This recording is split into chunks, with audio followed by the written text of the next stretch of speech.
the neuron. First, let us see the different parts of a neuron. Here we have a diagram of neuron. Let us identify the different parts of the neuron by labeling them. This is cell body, these are dendrites, and this is the axon, and these are the nerve terminals or nerve endings. Here this is the cell body of the neuron. We can observe a nucleus in the cell body.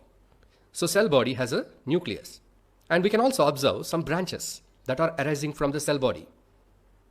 These branch-like structures arising from the cell body are called dendrites. Here we find a long fiber extending from the cell body. This long fiber is called axon. At the end of the axon, we will find some small branches called as nerve endings. So the tips of the axon are called nerve endings or nerve terminals. Now let's see how the nerve cell functions. What is its role? What is its function? How do these nerve cells help us? Nerve cells help us in transmission of information from one part to another part of our body. Let us understand this with the help of an example. We see an object with our eyes. The visual information of that object is to be carried to our brain to recognize that object. Then how the information is carried from eye to brain? That is by nerve cells.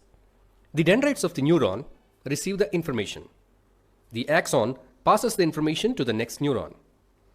When the dendrites of a neuron receives the information, they start a chemical reaction that generates an electric impulse. This electric impulse travels from the dendrite to the cell body and then along the axon and finally reaches the nerve endings. The nerve endings are not directly connected to the other neuron because there is some gap between one nerve cell and the other nerve cell. So this gap, this junction is called a synapse. Here is a question.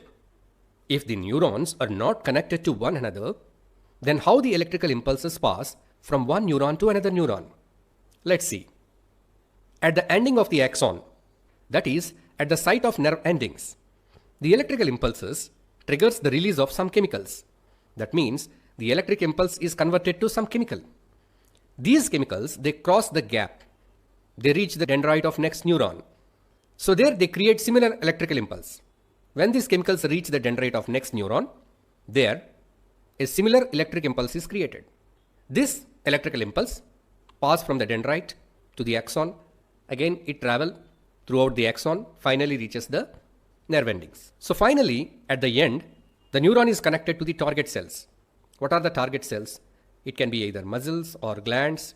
So at the end, the neuron is connected to the target cell by a synapse.